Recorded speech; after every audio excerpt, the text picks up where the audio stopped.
Разночинцы и знатные особы, юные барышни с кавалерами и степенные господа, весело снующая толпа, неустанно резвящаяся ребятня. На аллеях близ губернаторского дома праздный люд. Все как в прошлом веке или позапрошлом, вновь как в аксаковскую пору. Жить без любви, быть может, просто, но как на свете без любви прожить. Путешествие во времени здесь, на Софьюшкиной аллее, добрая традиция аксаковских дней, венчающих бабье лето.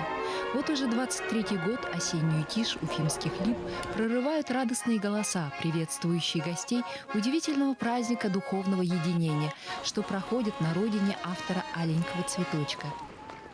Я в Уфе уже второй раз. И на этот раз я хотела показать ваш замечательный город моему мужу, потому что я полюбила ваш город, и мы надеемся, что не будет последний раз. Ну, я представляю здесь общество Тургенева в Баден-Бадене, и у нас связи со всеми обществами, которые занимаются литературой, и поэтому я попала сюда. Я была приглашена, хотя аксаковы никогда не были в Баден-Бадене.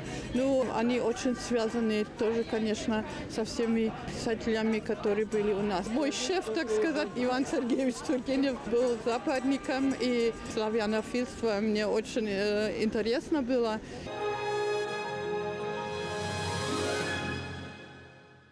Великое наследие Сергея Тимофеевича Аксакова не только в его произведениях, известных, пожалуй, каждому с измольства. Это прежде всего яркая жизнь, его идеи, а еще семья, дети. Аксаковские места – одни из главных святынь земли башкирской. И не только. В семействе автора «Аленького цветочка» сын Константин, известный публицист, историк и поэт, один из идеологов славянофильства. Второй Григорий – гражданский губернатор Уфы, затем губернатор Оренбурга, Самары. Третий сын Сергея Тимофеевича Аксакова Иван – поэт и общественный деятель. Его называли вождем славянофильства.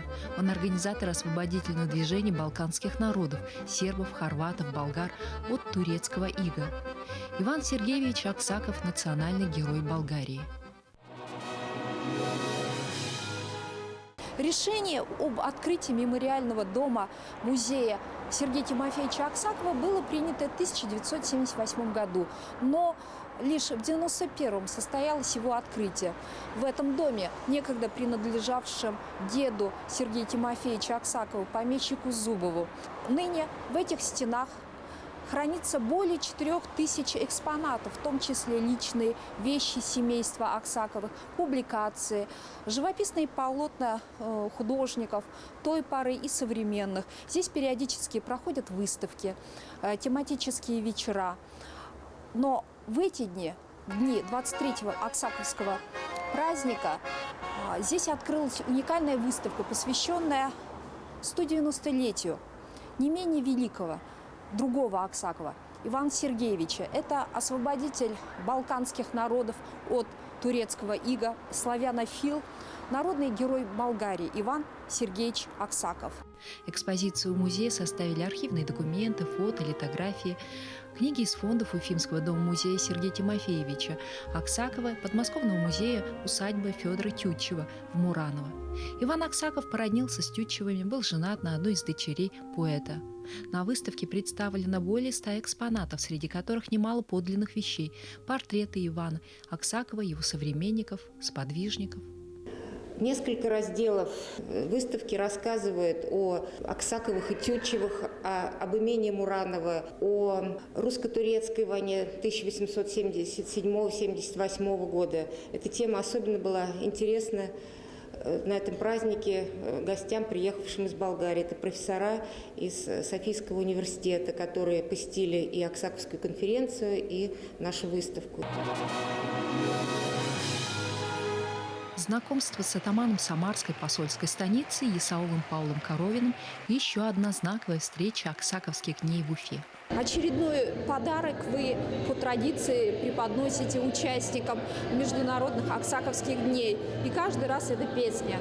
Несколько слов о герое этой песни. 26 сентября 2013 года исполнилось 190 лет со дня рождения Ивана Сергеевича Аксакова, великого печальника земли русской, как его называют, человека, который родил за возрождение славянского единства, который послужил немало для освобождения болгарского народа, и которому даже болгарский трон предлагали, от которого он отказался.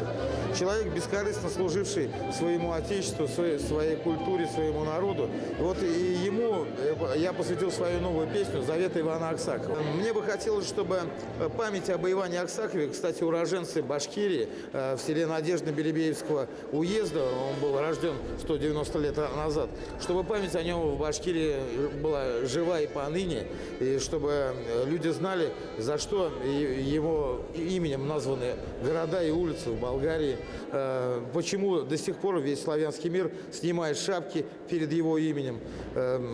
Я думаю, что это чрезвычайно важно, ведь многие слова Ивана Аксакова до сих пор актуальны. Он говорил, что нужно вернуться домой, пора домой. Многие статьи его так заканчивались, имея в виду о том, что мы не должны обезьяне подражать западной культуре, а должны ценить и сохранять бережно свои традиции, свою историю и свою культуру. К Аксакову самарский атаман пришел через Чехова. Хлопотами и средствами общественника Павла Коровина и его друзей в 2004 году в Самаре к столетию Чехова установили памятник. В 2008 году культурные круги города обратились к Исаулу с просьбой помочь в Аксаковском вопросе. О проблеме почетного гражданина Григория Аксакова, сына Сергея Тимофеевича, знали. Первый гражданский губернатор Уфы впоследствии возглавил Оренбургскую, затем Самарскую губернии. В 1932 году дом Григория Сергеевича снесли. Остался сквер, где 5 лет назад местные власти чуть было не установили памятник другому земляку, режиссеру Свойскому. Началась война памятников, но здравый смысл победил, и Свойского перенесли, а в сквере открыли Аксаковский сад культурной нравственности «Аленький цветочек». Появился и одноименный проект будущего памятника скульптора Ивана Мельникова.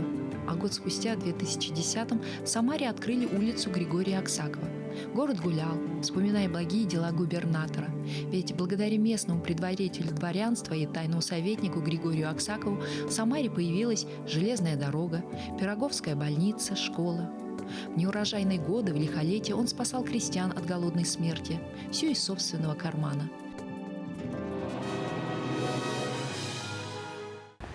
О величии своего земляка уфимцы помнили всегда. Одна из улиц башкирской столицы названа его именем.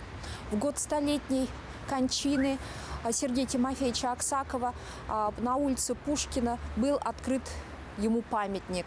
Нынешний 23-й Аксаковский фестиваль подарил нам еще одно имя. Благодаря в том числе реконструкция оперного театра, торжественная часть праздника была перенесена в Башкирский академический театр драмы, где установлен памятник другому, не менее величайшему творцу Мажиту Гафури.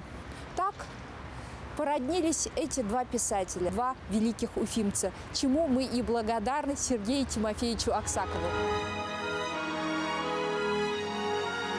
Апофеозом Аксаковского праздника в Уфе стал торжественный вечер в стенах Башкирского государственного академического театра драмы, где состоялось вручение Всероссийской литературной премии имени Сергея Аксакова за значительный вклад в развитие современной литературы, укрепление духовных и нравственных традиций многонациональной России, утверждение идеалов любви к родной земле, ее народу. В разные годы лауреатами становились известные деятели литературы: Василий Белов, Станислав Куняев, Анатолий Геннатулик, Валерий Ганичев, Михаил Чванов, Константин Скворцов.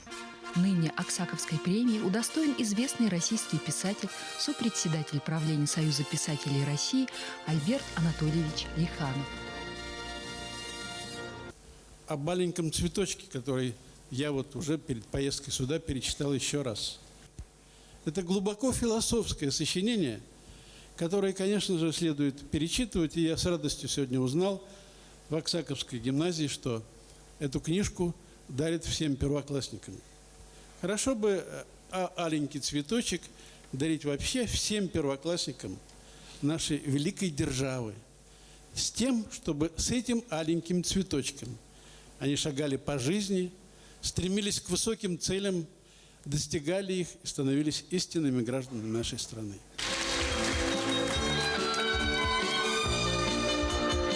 В некем царстве, в некем государстве жил-был богатый купец, именитый человек. Много у него было всякого богатства, дорогих товаров заморских, жемчугу, драгоценных каменьев, золотой и серебряной казны. И было у того купца 3 дочери, все 3 красавицы писанные, а меньшая лучше всех. И любил он дочерей своих больше своего богачества, жемчугов, драгоценных каменьев, золотой и серебряной казны, по той причине, что он был вдовец, и любить ему было некого. Любил он старших дочерей, а меньшую дочь любил больше, потому что она была собой лучше всех и к нему ласковее. Меня зовут Ахмеджалиева Диана. Я очень благодарна за то, что именно мне вручили эту стипендию. Я участвовала во многих олимпиадах, в том числе и в городских, и в всероссийских. И благодарна этой гимназии. Меня зовут Денис Зайнулин. Я очень рад, что приобрел Аксаковскую стипендию. Я участвовал во многих дистанционных олимпиадах, в том числе и в школьных. Я очень благодарен. С именем Аксакова на устах уфимские школьники покоряют новые высоты. И пусть эта высота не самая высокая, но получение именных стипендий на торжестве в родной школе, традиционном аксаковском уроке, пожалуй, главное впечатление на весь учебный год. Ведь не на каждом уроке присутствуют потомки величайшего писательского рода, гости из-за рубежа, ученые, писатели. Открытый урок «Жизнь как подвиг», посвященный национальному герою Болгарии Ивану Аксакову, одно из памятных событий и ярких воспоминаний воспитанников Аксаковской гимназии.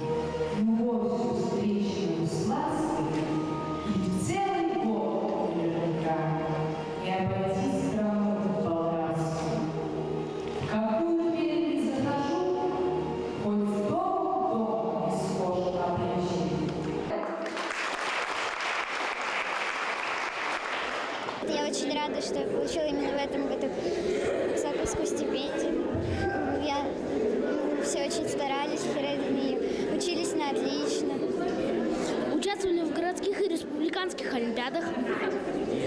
Участвовали в общественной жизни школы и нашего района. Меня зовут Плешкова Дана, это Погодин Александр и Евгения Бабина. А на что вы, ребята, потратите свою Аксаковскую первую премию?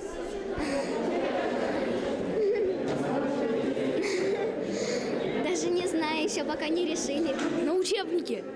И нам нравится Аксаковский праздник, мы его долго ждали, чтобы поднять честь своей школы, своей гимназии. Но мы очень любим выступать перед публикой и петь народные песни. Каждый год мы выступаем целыми днями почти.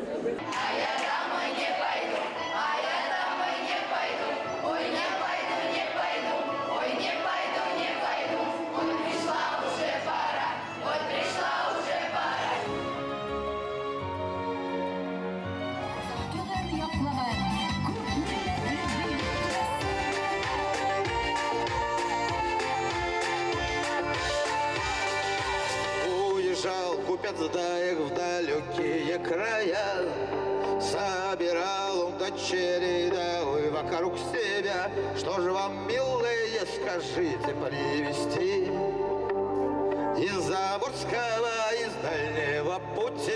В октябре в селе Аксаково Бугурусланского района Оренбургской области вновь соберутся все, кому не безразлична судьба аксаковского имени.